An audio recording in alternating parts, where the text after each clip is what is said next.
Well, hey, everybody. Happy Thursday. Hope everybody is doing well. Just getting ready to record Mike in the Midwest, episode 14, Toys of the 80s here in just 1 second.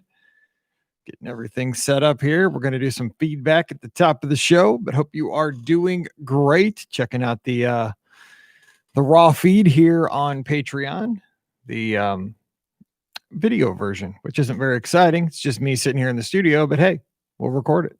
I appreciate you guys. Thanks for being a patron. Welcome to all of our new patrons. Thanks to everybody who's been here since June. You guys are awesome. I couldn't do this without you. So thank you for being there from the bottom of my heart. Today, we're going to have fun talking about toys from the 80s for us old folk. All right, let's do this.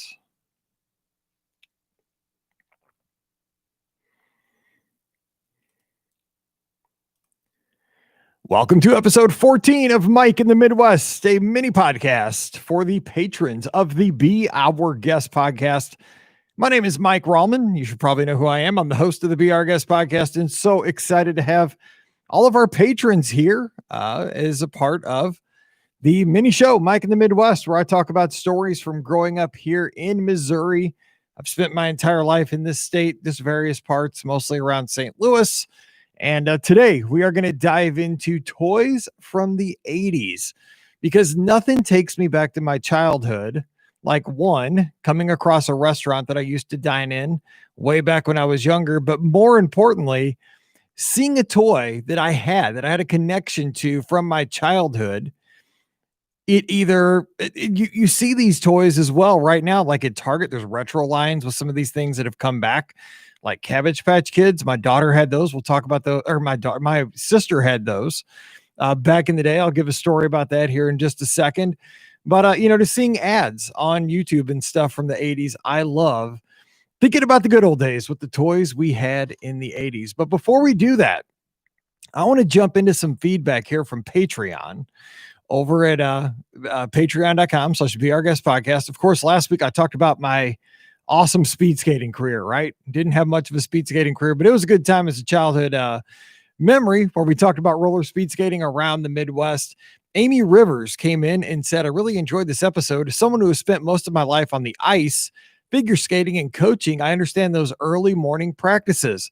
I taught this morning at 6 a.m. Also, my parents met roller skating in Queens, New York in the early 1950s. Roller skating was a popular thing to do in the 50s. Absolutely. That's kind of what I love about roller skating is that small towns and large towns alike tended to have a roller skating rink, and it became kind of the hangout for kids in their teens, preteens, a place where you could rally together, listen to the latest music, get some exercise, hang out at the snack bars, eat junk food. But you could also do tangential things like speed skate, play hockey. And you're right. It was definitely a social thing in the 50s and 60s. So thanks for the feedback, Amy. I sure appreciate that. Trisha Hellwig jumps in here. And I don't know if I like this one or not. No, I love Trisha here. Just for being a guy that says he doesn't know much about fashion, I loved how detailed your description of your uniforms has been. Well, they weren't much. They were t-shirts and shorts. But yeah, if you're watching the YouTube video that accompanies this on the Patreon page, you can see I'm not much of a fashion guy. I'm pretty much like the Bill Belichick of podcasting, I think. And finally, Jennifer Shelton here from right down the road, O'Fallon, Missouri, said, awesome that you skated with Nikki Ziegelmeyer. This episode brought back great memories of parties and nights with friends at Spinning Wheels. That's where I used to work. And also the 1994 Olympic Festival. I was a racquetball operations coordinator until I qualified to compete in the event. I got to meet Bob Costas at the opening ceremony. Fun times playing and hanging out with the best in my sport. Best athletic memory of my life. Yeah, the Olympic festivals, I wish those were still around because they were pretty neat and they were pretty cool. So thank you to those three ladies for sharing that feedback. I also want to jump back in because I missed some of these from the episode from a little bit back where I talked about dining around St. Louis with my grandma. And this was a special show for me, so I appreciate you guys for indulging me. Amy Rivers, again, said, nice, heartwarming stories. I appreciate that. My good friend Michelle Camber down in South Florida said, loved hearing your stories. We also went to Sambo's with my grandparents and had big Sunday dinners after church. I also remember going to Denny's with them after any school program for their Mother Butler pies. I don't know those, but Mother Butler pies sounds good. Peter Shannon, my good buddy up north, biggest Blue Jays fan you'll ever meet. Thanks for being here, Peter. Says great stories about your grandma, Mike. My grandma was a special lady too. I cracked up when you mentioned Waldorf salad. My grandma also liked it. It's apples, celery, and walnuts in a creamy sauce. I hated it as a kid, but I've grown to love it as an adult. You should give it another try.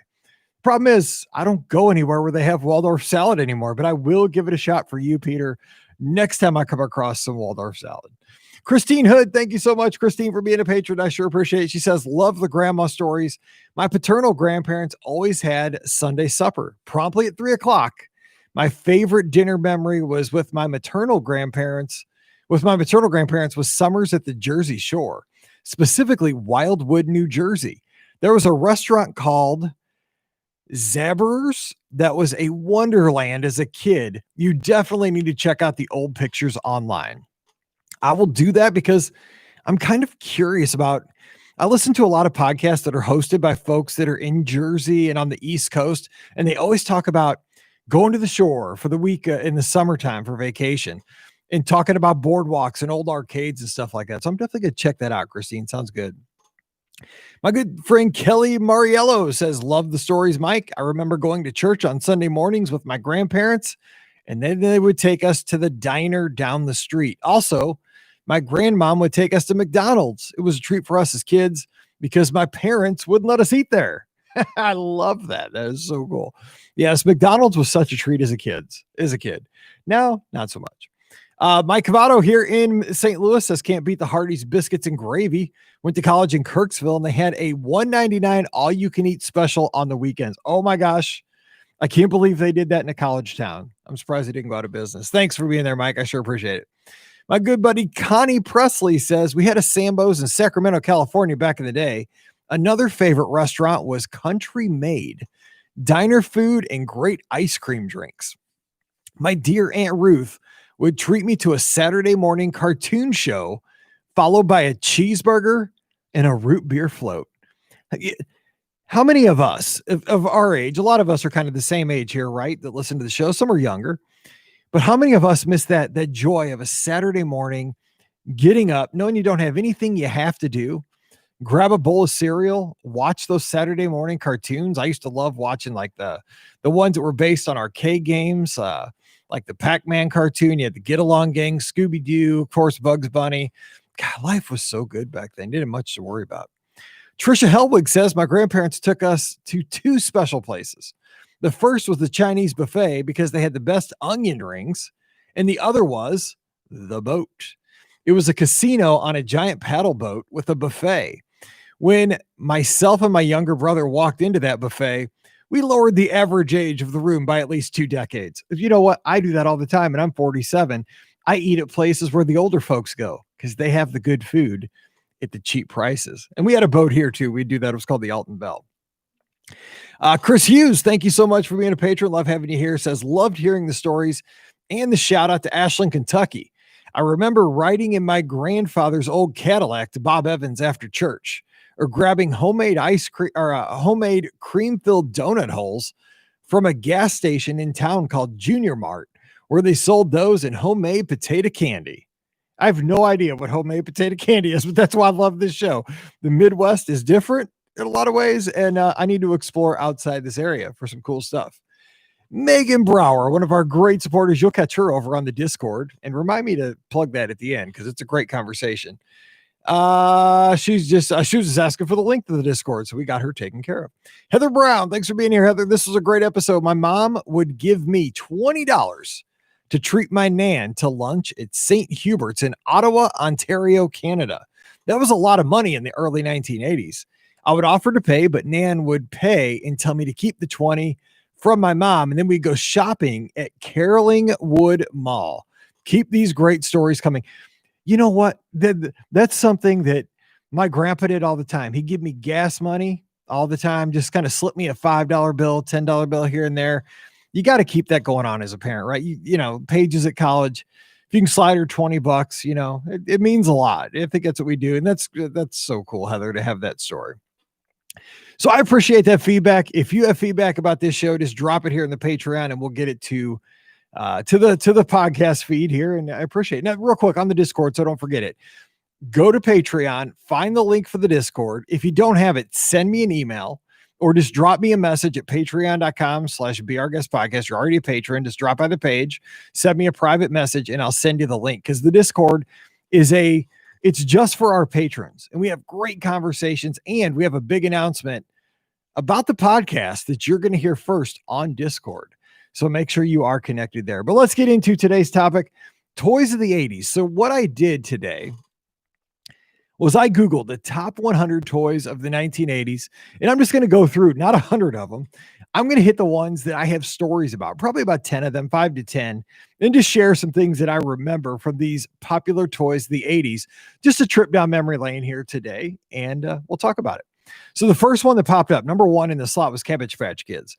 I was a boy. I didn't have a Cabbage Patch doll, of course, but I do remember my sister had one, and I remember that my mom went to get her one. And this is one of the craziest memories I have. I believe we were at Target. And if you're from St. Louis, it was the Target that was at the corner of 270 and Newhall's Ferry next to the Children's Palace. And I just remember that we were back in the toy section. They didn't have any on the shelves.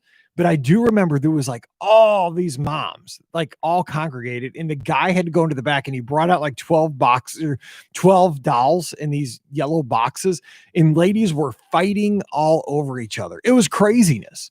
But yeah, that's the memory I have. And my sister did get a Cabbage Patch doll. The number 4 toy on the list was called the Glowworm. I never had one of these. Just kind of this little crazy looking sleepy glowworm guy with a green cap on. I just remember my cousin had one down in Poplar Bluff, Missouri, and I was like so jealous. It was so cool. I didn't have one of those though. Going through the list, I'm trying to find things that I either had or didn't. Teddy Ruxpin comes in at 19. I didn't have one of those, but I was always obsessed with wanting one of those. So I didn't have that, but I always thought it was something I wanted. Now, here's another one I think everybody probably had. Coming in at number 24, the Speak and Spell. How many of you guys had the Speak and Spell, right? If you're listening to a podcast, you're probably slightly into technology, right? The Speak and Spell was kind of the kids' first computer. It was, for one thing, this thing was built like a tank. We had one. You could throw it around. You could bang it on things. This thing was built just like a Tonka truck. And you would type something. I don't even remember exactly how it worked, but I know you would type something in or it would give you a challenge. It was really kind of an engaging thing for the 1980s. And we loved that thing. I typed into that thing all the time. It had the vowels different color than the consonants. Of course, I became a teacher, so Speak and Spell was kind of right up the alley there, right? So I had one of those. Did you have a Speak and Spell? Coming in at 26, how about the old Light Bright? How many people had a Light Bright? We had one of those. We got one for Christmas. And this was for the artistic types, but it was also just for the completionist, right? Because if you don't know what the Light Bright was, it's just basically like a light box that had these colored pegs you would put in. And then when you turned out the lights, it would glow with your design. It was really kind of a neat thing. And I think the thing that sold Light Brights was the marketing, the commercials that were on during, Saturday morning cartoons, throughout the, afternoons. We got home from school. Everybody wanted a Light Bright and they were cool. But the thing about Light Brights were, if you left pegs sitting around on the floor, it was like a Lego. I mean, they were lethal to the unshoed foot. So they were fun and they were cool. And actually, those are still around today. You can still buy Light Brights. Number 27 right next to it, Etch A Sketch. Okay. I had an Etch A Sketch. I am not artistic at all. I'm not super creative. And in Etch A Sketch, I didn't know what to do with it, right? I couldn't draw things with the two knobs on the left and right bottom corners. How many of you guys could sketch out really cool drawings with an Etch A Sketch? I couldn't do it with a pencil or a pen. But with an Etch A Sketch, no way. I had this thing, so I just, try to write a couple words, and then you would shake it, and it would clear off, and that was it. So let me know if you were an Etch A Sketch genius, because I had one and couldn't do anything with it. But some people could. And the thing was, you'd always see, on the box, or you would see, on commercials, these perfect landscapes like Picasso, whatever. I couldn't use it. Coming in at 29, the Easy Bake Oven didn't have one of those, but my sister did. Made gross foods. Of course, Paige wanted one as well when she was a kid. Still made undercooked foods from a big, basically a light bulb. And then Mallory came along and she wanted an Easy Bake Oven and had one. And we ate the undercooked brownies and pretended like we liked them. And those are still around today. Let's see. Oh, Polly Pockets is on there. Paige had those as well in the late 90s. They were still around. Just little bitty dolls with little bitty accessories that you would step on and find all over the house. Let's see. Moving on down the list. Number 38, the Viewfinder. I love this thing. How cool was that? Now, you can find this at Disney, or at least you could pre-COVID. Back in the day, this was your dessert menu at 50's Primetime Cafe. They bring around the Viewfinder, that red thing. On the right-hand side, you had the orange little lever. You would, just move the shutter and the little wheel. You could put a wheel in there of, some famous story, Star Wars or Lone Ranger or Dukes of Hazzard, what had you. You'd put in there and just go through about, maybe 16, 20 pictures with like a little caption at the bottom of the stories. But that's how 50's Primetime had their dessert menu, and I love that. Number 39, let's jump to this one. Probably one of the biggest toys of the 80s, and the thing that's probably number one on my list here, the Atari 2600. How many people had the Atari 2600? You got to play some Combat because that was the pack-in. And then later on, the pack-in was Pac-Man, which wasn't exactly a clone of the arcade game. But a lot of people dog on Pac-Man and E.T. on the Atari 2600. The way I looked at it, it was a game we could play at home without having to spend quarters or go to an arcade. It was awesome. I didn't care. I played this game with my buddy Ryan across the street. He had an Atari. I had an Atari. We swapped cartridges all the time. Space Invaders was probably the biggest game to come out for the Atari. That was awesome. But I mean, we played them all. It was so fun. I mean, it was just one of those things that if it was cold outside, and we played outside a lot, but once it got to be cold here in Missouri and you had to stay inside, the snow was on the ground and so forth, you would come in, you would play Atari for hours and hours and hours. You'd play for hours at our house. Then we go over to Ryan's house. We'd play for hours there. The thing I remember about playing Atari at Ryan's house was that in the background, his mom always had Hall & Oates playing. Always had Hall & Oates playing. And to this day, I love Hall & Oates. You can't go for that. No, I can't. No can do. Number 42, real quick. Simon Says. How many people had Simon Says? The circle. Had the four colors, green, red, yellow, and blue. Boop, boop, boop, boop, boop. And you had to just return, try to memorize the pattern. I think kids need that nowadays. It'd be a good toy. And I think it is still around. Good for memory. I love that. 47 is my buddy. Didn't have one. Just looking at the picture. So glad I didn't, because that doll looks like it could come to life and kill me in the middle of the night. Number 50 on the list, cap guns. Kids probably don't even know what cap guns are. They're probably illegal nowadays, but I just remember you bought the cap gun and then you went to back in the day where I got my caps was you got those at the drugstore. And if you remember the caps, they were on long strands of paper that were red and had little circles on them. And what we would do if we couldn't find our gun or our gun was broken, you would just take a rock and just go down the line and the little caps would pop, and it was a good time. And seriously, we didn't have a lot of fun in the 80s. A lot of cool stuff. We just pop these caps, this string of caps on a paper. It was fun. 52, the Game Boy by Nintendo. First really handheld portable system. God, how many of you spent hours as a kid in the late 80s playing Tetris? Oh my gosh. Tetris was the jam. I think it came with it. Mario Brothers, stuff like that. Yes. Coming in at 54, Little Professor Calculator. It was like a speak and spell, but it was a calculator that would play math games, and it had an old guy with a white mustache, looked like Einstein, in a book, and it was kind of in a calculator size with a little carrying strap. Yes, we had the Little Professor Calculator. Next up, 55. Imagine this. Mr. Microphone.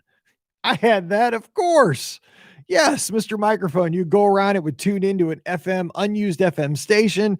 You could broadcast your stuff, yourself singing, or you could do talk radio like I used to do, or call sports play-by-play on the radio. Pretty sweet. Number 56, Mr. Potato Head. Everybody had him. Of course, he became famous later on in Toy Story. Number 58, Slip and Slides, the ultimate way to tear up your yard and also possibly break an ankle each summer. Yes, I did have one real slip and slide with a little, you'd hook the hose to it and little tubes that kind of dance around and keep the yellow slicky plastic thing going. But more after that, we had just plastic that my dad would bring home from work because my dad was a construction worker. And so if it was going to rain at night after they poured concrete, they would cover it with this clear plastic. And so we always had this clear plastic in the truck. So we just usually use clear plastic in a hose. Number 62, how about the See and Say? Remember that? That's when you're real little. You would point the middle arrow at a certain barn animal. You would pull the string and it would either moo or quack or whatever it was. That thing was really annoying. 63, Happy Meal toys from McDonald's. Way better in the 80s, man. You got cool stuff, and a lot of those go for a ton of money nowadays. Number 67, the Chatter telephone. I had this as a little kid. It was this crazy telephone that's been in the Toy Story movies. His eyes would move. His nose would move as you pulled him on a string as you were a kid. And you could pull it was the old like rotary phone, pull the handset, put up to your ear, dial the rotary. But more importantly, God, that thing was scary looking now that I look at it. Let's see here. Moving through, 73 was the Tonka trucks.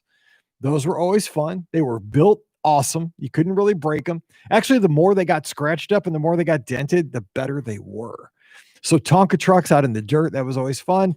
Marching band set, that was always fun. In 74 was hard plastic, I think built by FisherPrice. You would take the snare drum top off. All the accessories would sit down in the drum until you use them like the drumsticks. There was a harmonica, some cymbals, and everything would pack away. I had that, and that was fun. My dad was a drummer, though, so that's probably why I had that. Going through here, didn't have remember Playmobil? Those were toys at McDonald's, but you could buy those separately. Those were always fun, but they were weird. Those little plastic characters that had the hook hands, like the claw hands, and you would move them around. Yeah, I didn't have Playmobil people other than what I got from McDonald's and Happy Meals, but those were fun. Oh my gosh, 83, the Fisher-Price roller skates. Yes, of course I had those. And we gave those out at the skating rink. They strap right on top of your regular shoes. 84, the Fisher-Price cash register. Remember it had those 3 big coins, 5 cents, 10 cents, and a quarter? And you would drop them in the slot. You'd push the button and kind of hit like kind of a slot machine arm on the right-hand side. It had a cash drawer, a little change chute on the side. Oh, God, we spent so much time with that. And Paige even had one of those. Now we're really into the Fisher-Price section. The Fisher-Price tape recorder absolutely had that. You would listen to tapes of regular music. You could record yourself. It had the handle. You could use it as a walking public address system. So you could be like a podcaster on the go at 6 years old before podcasts were even a glint in Steve Jobs' eye. So much fun. And of course, as the batteries ran down, you talk slower and slower. But that was always fun. Love that. Let's see. Number 90. We're getting close. How about the corn popper? You might say, corn popper, what's that? It was that thing. It was like a clear sphere that you would pull around or push around as a small child, and the balls in it would just pop, and it would pop, pop, pop, pop, pop, pop as you walked around. Definitely had that, and so much fun. Just a couple left here. 95, the ring toss. Now, when I say the ring toss, as you're listening to this, maybe on a run, maybe as you're cutting the grass, maybe working around the house, you don't think what I'm thinking with the ring toss. But this was a handheld game, very low tech. I had this at my grandma Mason's house, not the grandma I talked about last week, but grandma Mason's. It was that game with the water inside of it, right? And you had the 2 buttons that would cause the water to get a little bit of a current in the inside of the little device, and the little rings would have to land on hooks. And we would play that for hours. Give that to a kid of 2020 and they're like, you're kidding me. Are you serious? You want me to spend 5 minutes trying to get these little rings in water on hooks? And yet we thought it was the greatest thing ever. See, going up, the last thing you have there is the letters and number blocks. Number 100. Everybody had those, right? You made, you did your name, you would spell, mom, dad, grandma with the little letter box. I do. So that's the top 100 on the list I found. I want to give a couple of honorable mentions of toys that I remember from my childhood. First, how about Jarts? Who knows what a Jart is? These things were super popular here in the Midwest. My great grandparents had sets. We played them. Just missed death a few times. If you don't know what Jarts were, they were lawn darts. And so these things were huge darts, probably 18 inches long, big old metal pointy head on them. The back end looked like a dart you would throw, just darts in a bar. But these things were like 18 inches long. You put two rings, basically like hula hoops at each end of the yard, and you would throw these suckers all the way across the yard. And when they came down, they would stick in the ground like 6 inches. So obviously these things were heavy. These things were fun. These things were dangerous. That's why you don't find Jarts anymore, right? Jarts you do not find anymore. So there you go. But they were fun. One other honorable mention that I'm going to give a whole podcast episode to here shortly is my Commodore 64 computer. This was a gaming computer to end all gaming computers, but more than games, I turned it into a bulletin board system in the 80s where people would call, we would share games, we would post messages. It was almost like the Discord server of 2020. So we'll talk about the Commodore 64 more here in a future episode. All right, so that's going to do it for today's show. Top toys from the 1980s. From my perspective here in St. Louis, what are your memories of top toys of the 80s? Give me the feedback over on Patreon, either on the audio episode feed or on this video episode feed, and I will share those on next Thursday's show. So until we get back together again next Thursday, come on over to the Discord server, get in on the conversation. We have a big announcement about the podcast coming up here very soon. You'll hear it first here on the Patreon page and on the Patreon Discord, and we'll have some conversation about that. So thank you so much for being a patron of the show. I can't thank you enough for supporting us during these times where travel is a bit slower. We're going to make it. It's because of you guys. So until we get back together again next Thursday, stay safe, stay healthy, and we'll see you real soon.